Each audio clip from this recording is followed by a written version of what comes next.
Hello and welcome back to Hollowponds Solo Sagas. We are continuing to play Daggerheart, our solo Daggerheart. We are now in our last episode, we were in our double issue.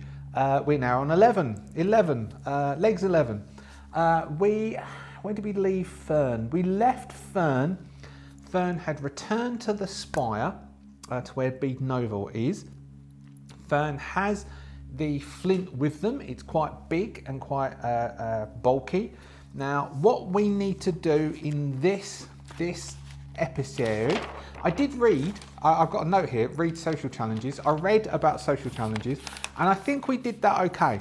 So basically social challenges are a series, you basically knock down stress, which is what we did. The core book has slightly more, I was correct, the core book has slightly more social characters than the SRD does. I don't know if I mentioned this last week, I've just saw the note, but I'm going to cross it out so I don't do this again, read social challenges. And so basically you do social moves on each other and you're trying to get stress down. Once you've got the stress down to 0, you get what you want. Unless you want to resolve it in a more simplistic fashion using a more abstracted way that I would have gone through in single player mode, and in the Heart Guide Deluxe I will mention the same sort of mechanic there to abstract out. Same with combat, same with social encounters. Otherwise you need to then pace it out and then you bring someone's stress down. Fern, being a ranger, is not really equipped. Also Fern, they are a loner in the woods, not really equipped for social challenges, so we weren't able to explore that very well. If we had a bard character, bard characters can get people's stress down and so are better in social challenges. If you have the core book and you want to grab hold of the core book has some really good examples of how that would work with social challenges and has an actual written out how-to with a group doing a social challenge being described, but it's basically the way we played it. That is social challenges. So back to the current story. We have several things we need to do. We need to light the fire. I think Bead Nova can give a spire job, so we can look at solo in Sablewood and we can get a spire job for Fern, and then I think Fern needs to Fern needs to return to Hush, which is the village of Hush, to go to the Whitefire Arcanist and tell the Whitefire Arcanist about what's going on.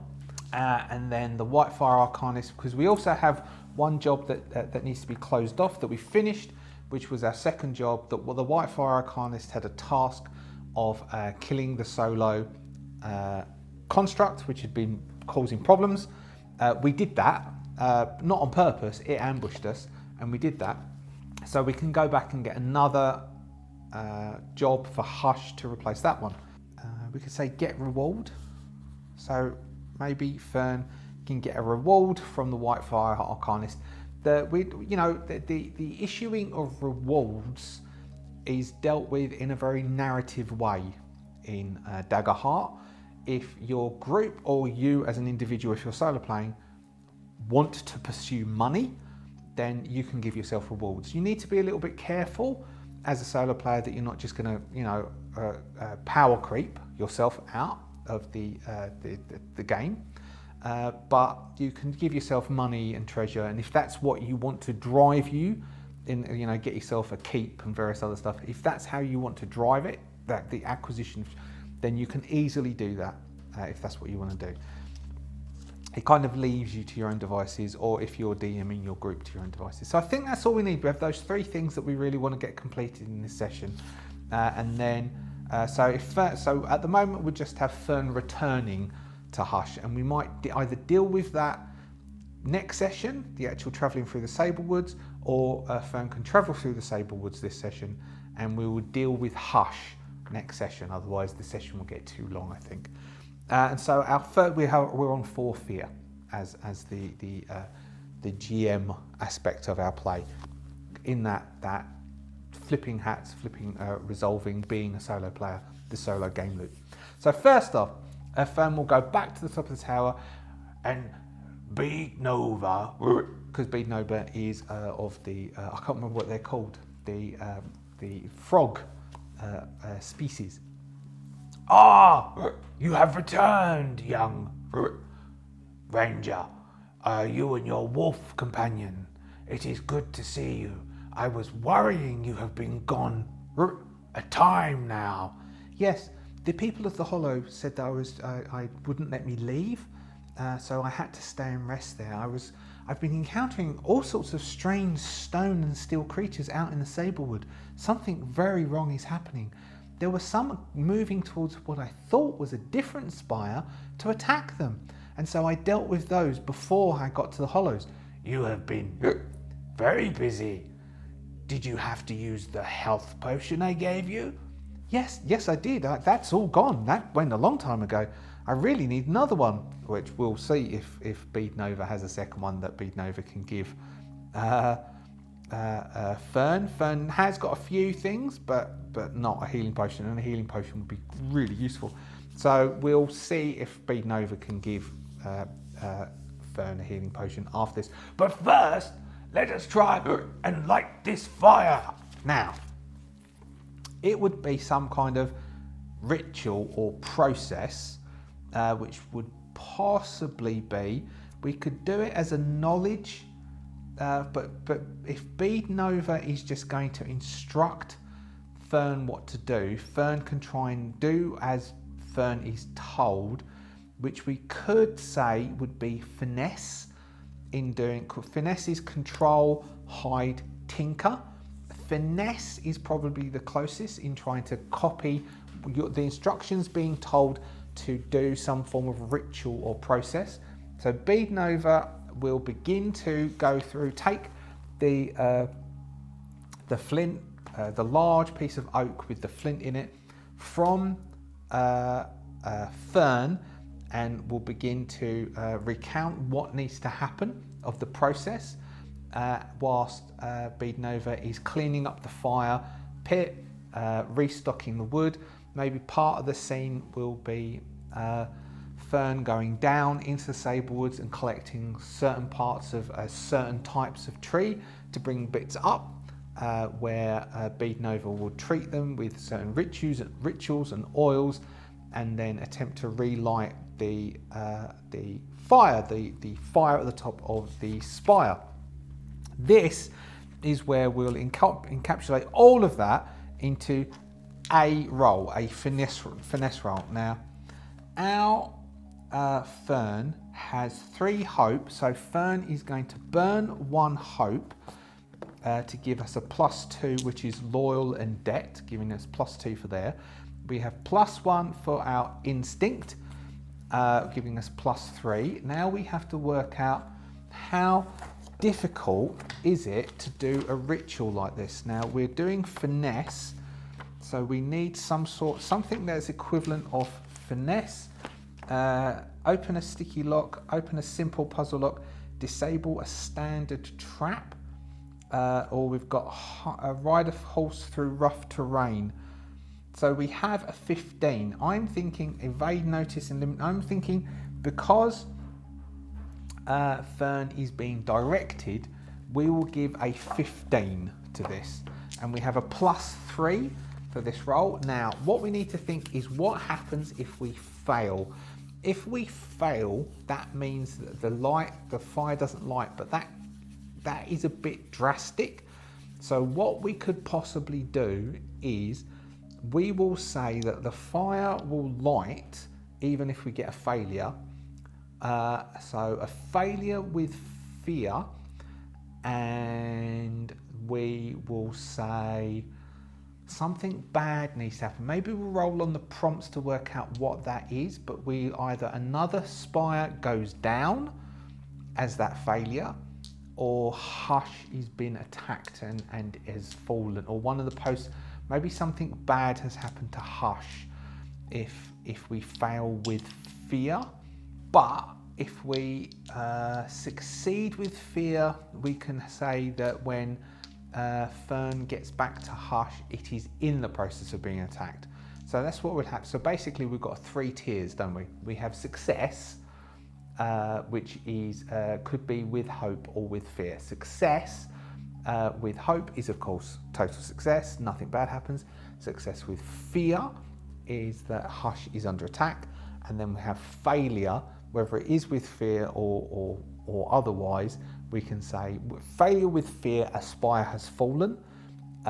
Failure with hope, and Hush is under attack. So we'll have that mid-tier. Hush is under attack is a success with fear, or a failure with hope is Hush is under attack. Otherwise we have a spire falls, which is bad, and then the Whitefire Arcanist can send Fern off to try and relight that, and then we have a success. I know it's big, but when you're doing this, you need to set out your parameters first, so as you don't come up with afterwards. So basically, sometimes it's pointless, but anyway, it's all good for the story. We have a +3 as Fern attempts to copy Beadnova's instructions and relight the fire, which is in the fire pit at the top of the spire. We need the 12s.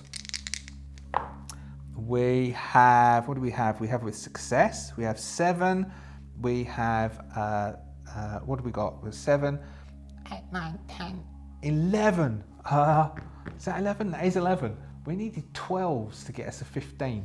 All right, but it's with hope. We could not get that hope, and then, but you can't really throw in another plus. We're only 1 off. So 1 off means, so this is a failure with hope. So a failure with hope is when we get to Hush, Hush is under attack. So Hush is under attack by constructs. But we light the fire. We light the fire and we get a hope because we failed with fear. So we got 12. We're off by 1 point. But to show you that's what you do. So we will say that Hush is under attack by constructs when Fern gets there. But the fire is lit. So the fire is lit, everything is fine. We think everything is fine. Everything looks fine. We're not going to bother going to Hush just yet. We are instead going to work out what Beadnova might turn to us and go, but if you could help me further, young ranger, I might need help. So we'll turn to, where's the spires? The Lucent River, Hush. What page? 29. Page 29 of Solo in Sablewood is the spires. When you can decide if the keeper is still present, you can use any of the job board tables to create a task for the keeper. The keeper may want to send you on. All right. We will go to Hush and we'll use the Hush table to see who needs something done. It's the keeper. What is needed doing is a D8. What is this keeper going to ask us to do? We have a 6 is deliver. All right, we can do that. We have a delivery. So Beadnova needs a delivery. Packages, letters or potions, a delivery. For more details, so what's the deliveries? Deliveries, and then a D6. A 1, a person. And that doesn't really work, does it? They can't. Who? No, Beadnova is not going to want delivering to, because Beadnova needs to stay in the tower. So let's try again. 2, an animal. Deliver. Oh!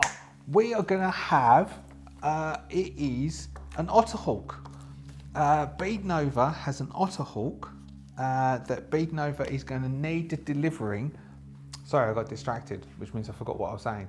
So, Beadnova has an otterhawk and is asking Fern to deliver it to the Whitefire Arcanist to keep it safe. Basically, my phone was going off, beep, beep, beep.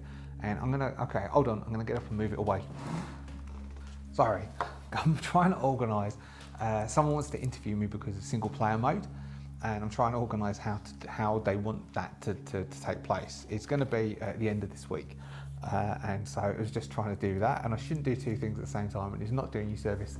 So I've put it all the way over there, so I'll deal with that when we finish doing this. So, deliver the Otterhawk back to the Whitefire Arcanist. I think that works. that's all right, and it's also we're heading in that direction anyway. So we have 4 clocks for this when we tick over all 4. Now, what we could make this work. So this needs. So we've got our 2 factions. We've got the Sable Sinecure, which is sort of a economic faction which is working for the refuge. That wants the Otterhawk to go to the refuge. And then we have the Thistlefolk, which is sort of protecting and defending the Sablewood as well as the Thistlefolk. So we could make this, if this fails, it's good for Sable, and success is good for the Thistlefolk. But it can't be good for both, it has to be good for one or the other. So a fail is good for the Sable, and a success is good for the Thistlefolk. For this, for Bead Nova, which is returning this Otterhawk, which is in a little cage, looking terrified, to the Whitefire Arcanist, and the Whitefire Arcanist can then protect it and make sure it's safe. That's what Bead Nova is going to ask.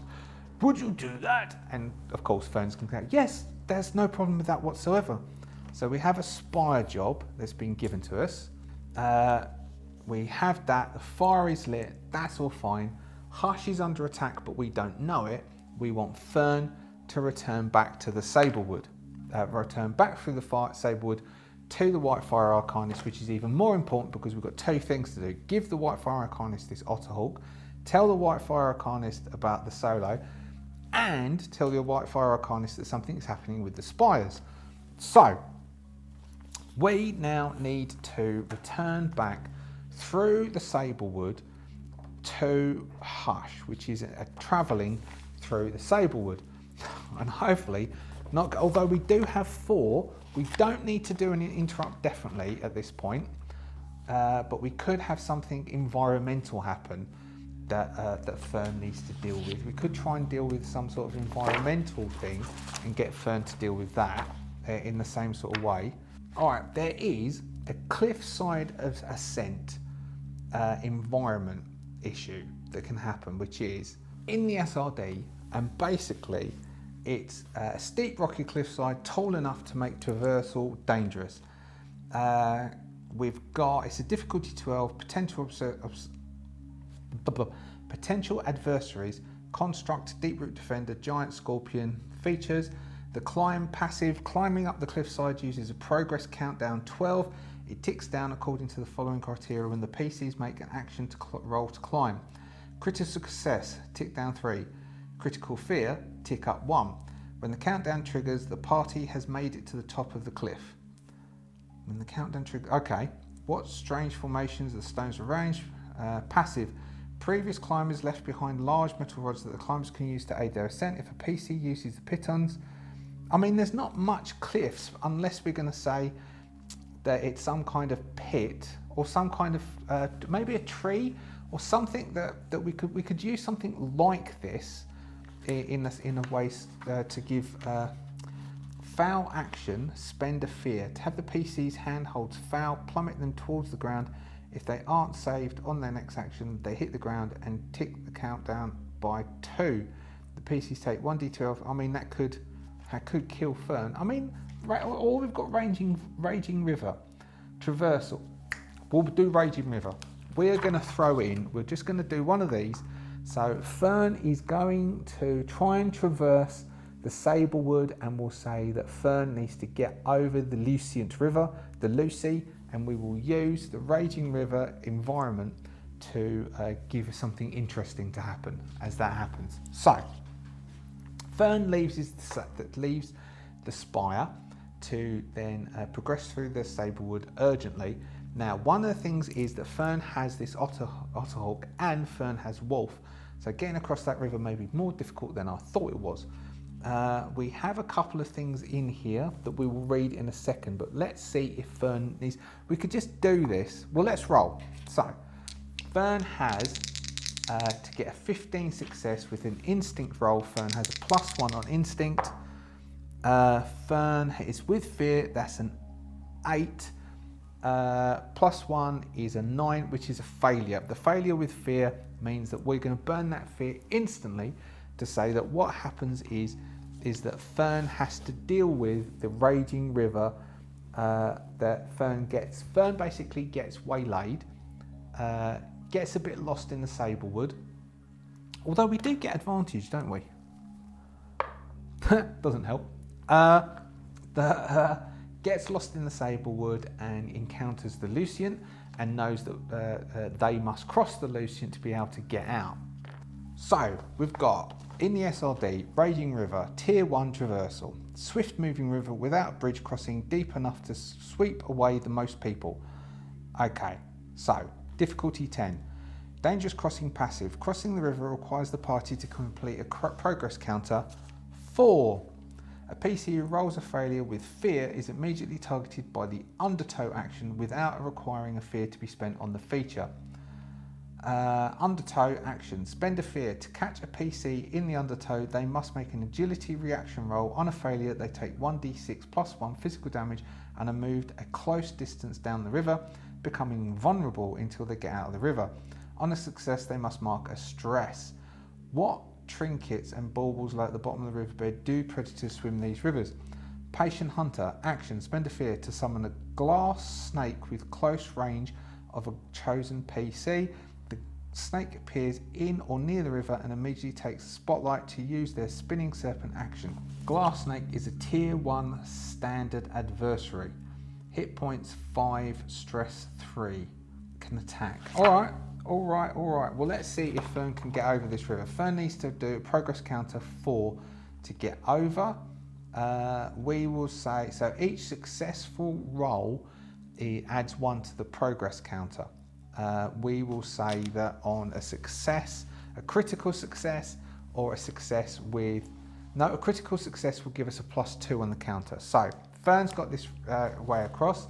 We have this thing in a cage.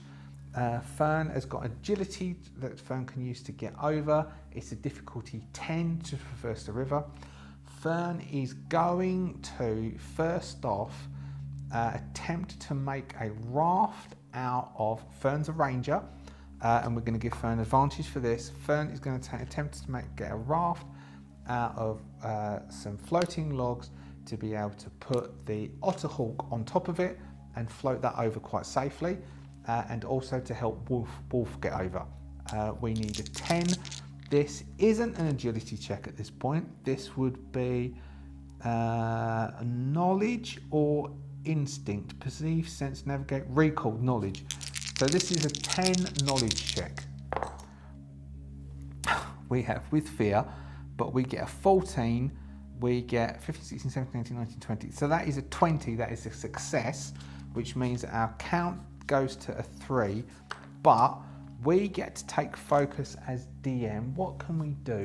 So we've got, so we're not actually in the river yet to get the undertow, but we can say that Fern needs to make an agility reaction roll. On a failure, part of the tree falls on Fern and hurts Fern. So Fern needs to make an agility reaction roll. Fern is going to spend a hope to get a +2. Agility gives Fern a +4. We need 10s. We succeed. So that's a 15, giving our hope back. With the pluses definite. So a big part of the log, as Fern's trying to collect up logs, we have what's it called? Dry fall, where just a log falls out of a tree because it's been knocked, and Fern dives to the side and is able to just get out of the way of a tree falling. And we'll keep it at that. We didn't need to spend a fear for that. We spent the fear that we got from the failure with fear to spend on that. And we're on 3. Fern has built a raft and is preparing to try and cross the river with Wolf. So next bit, we are going to, so we've got a little raft. We can float the otterhawk over. We need to protect ourselves, possibly Wolf as well. So we will tie Wolf to us so Wolf doesn't get washed down the thing, and we're going to grab loads of dry grass and shove it in all of the items of clothing that Fern has to try and create some form of buoyancy. So dry leaves, dry twigs, as much stuff as possible to try and create some form of buoyancy to help get across the Lucian River. Again, it's a 10. We will give an advantage because we are from the Sablewood, so we do know how this stuff works. This is instinct. This is instinct in looking for, which is a +1, looking for all the stuff we need. We're going to burn a hope for grit teeth and push through the fear, which is Fern remembering when Fern had been caught in a river previously and nearly was washed away down the Lucian during a very fast part turn hook, which is a corner in Dutch, part of the river, and Fern remembers how they were told you should have done this and padded out, which gives a total of +3 to this roll. Again, we need 10s. We've got it with fear again, which would be, so again, we've got it with fear, but it is a success. So we get a success, which takes it to 2, but we get a fear, which we will spend straight away to do the equivalent of the undertow, which is maybe there's some Fern is putting up grass, and there's the potential that it is razor grass, and if Fern can't make an agility check, then Fern is going to get their hands all sliced up. Agility is +2, we need 10s, we get failed. So it's a failure with hope, so we get a hope. But it is a foul, so Fern takes a d6 +1 physical damage from some razor grass, which is a 7. A 7 hits our minor tier, which is 2 hit points, which is really bad because we have no armor slots left. So we get to, oh, hold on. Did Bead Nova give Fern a healing potion? The solo player clutches at straws. We are going to just do a yes, no. If the fear dice is higher than the hope dice, it's a no. If the hope dice is higher than the fear dice, it's a yes. If they are equal, we'll get 2 things. Hope dice is higher than the fear dice, it is a yes. So we got a minor healing potion, which I think Fern is going to take now, which from memory is a D4 hit points back. Let's see if I've got a good memory or not. I do have a good memory. It's D4 hit points back. Sadly, we only got that, and we're going to consume it straight away. We really need a 4. We got a 2. So with that bit, Fern consumes it, which uses it up and deals with those 2 hit points that we just took. We might go up a level soon to see how that works. All right, so we've got 2 things from the clock left. Fern needs to try and get over. We are going to say that one is getting over the river, and the second one is getting out of the other side. So, getting over the river. This is an agility check. We are going to consume our hope to give us +2, which is gritting our teeth and dealing with that feeling of fear. We've stuffed all the stuff in. Our sliced up hands have healed from taking the healing potion. We are going to endeavour to get over this river and to the other side and up the other side. Though the bank looks high, we're going to aim for a low part. Here we go. We'll have advantage. No, we're not going to have advantage for getting over the river, so you can't claim that because it's not in the Sablewoods. We get a +2 with a +2 for the gritting teeth, giving us a +4 to this roll. We need 10s. We get a success, but we have a fear, so we succeed with fear. So we get to the other end, which gives us a 1. We've got 1 thing left, which is getting out, so we can now use that fear to trigger the undertow attack, which is a d6 +1. Fern needs to make an agility roll so we just get a +2 to this. We need 10s. We get 6, 7, 8, which is a failure. So Fern takes a d6 +1 damage and is dragged a while. So 7 points, 2 points of damage. And he's dragged partially, buffeting against rocks. He's desperately, so Fern is now vulnerable as Fern is going to attempt to crawl out up the side which is a 10 again, climb up the other bank of the river. Oh man, if we get hit for this. So there's no hope, so we'll burn another hope to give a +2. This is another agility check, which gives us a +4. Can we justify an advantage to getting to climbing? Would Fern be particularly good at climbing? Well, Fern is a fawn, which is the jumping, so we could try to use that, but we also have the fact that it's, but then we might call in strength, which is trying to get the others out as well. So I think we will forego an advantage to just make it an agility check to get Wolf, the Otterhawk, and Fern themselves out of the river on the other side. We need a success at a 10. We have a +4 at the moment. Oh, because I saw that first, which was a 10, thought, oh, there's no way that's going to get beaten. So we massively succeed with a hope to pull the Otterhawk, Wolf, and the bedraggled self of Fern out of the river. We're going to basically get to Hush, which is under attack from constructs, and we have 2 health left. At least we're at Hush, and we can say that someone at Hush drags us in if that goes badly. All right, so Fern is looking unhappy as Fern returns back. We've still got 4 fear. As Fern returns back to Hush, and we can see that there are constructs attacking Hush.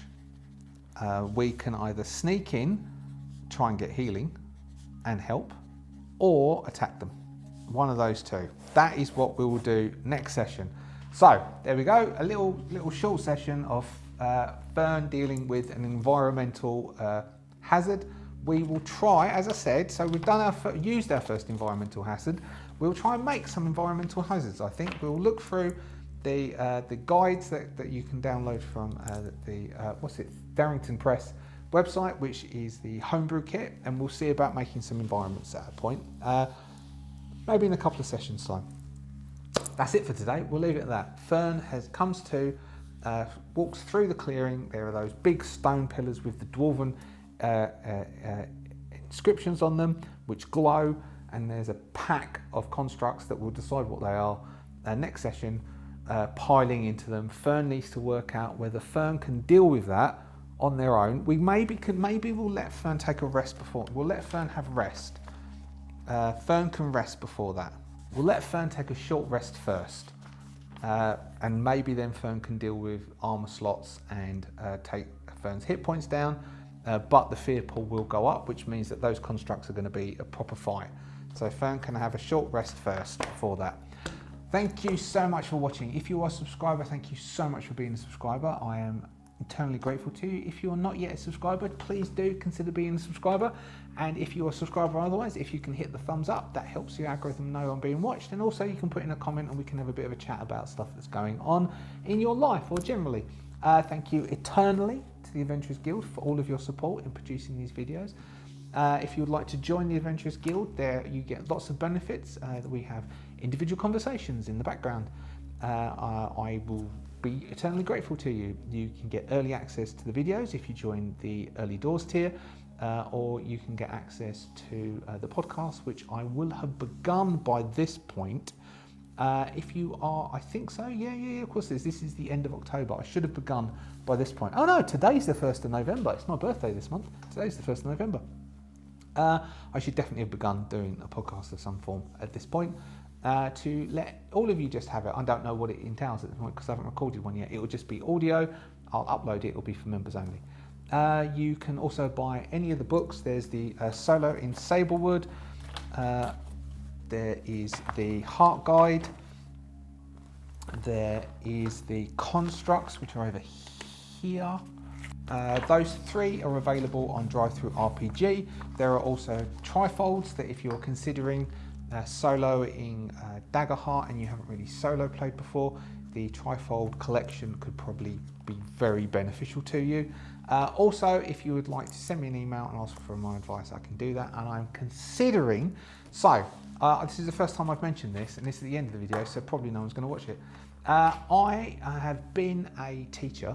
I have done personal training. I have been a Scrum Master, so I can help people with things in training. So a personal trainer takes someone into the gym and introduces them to exercise, and then will be with them doing exercise, but really the intention is they'll go off and exercise by themselves.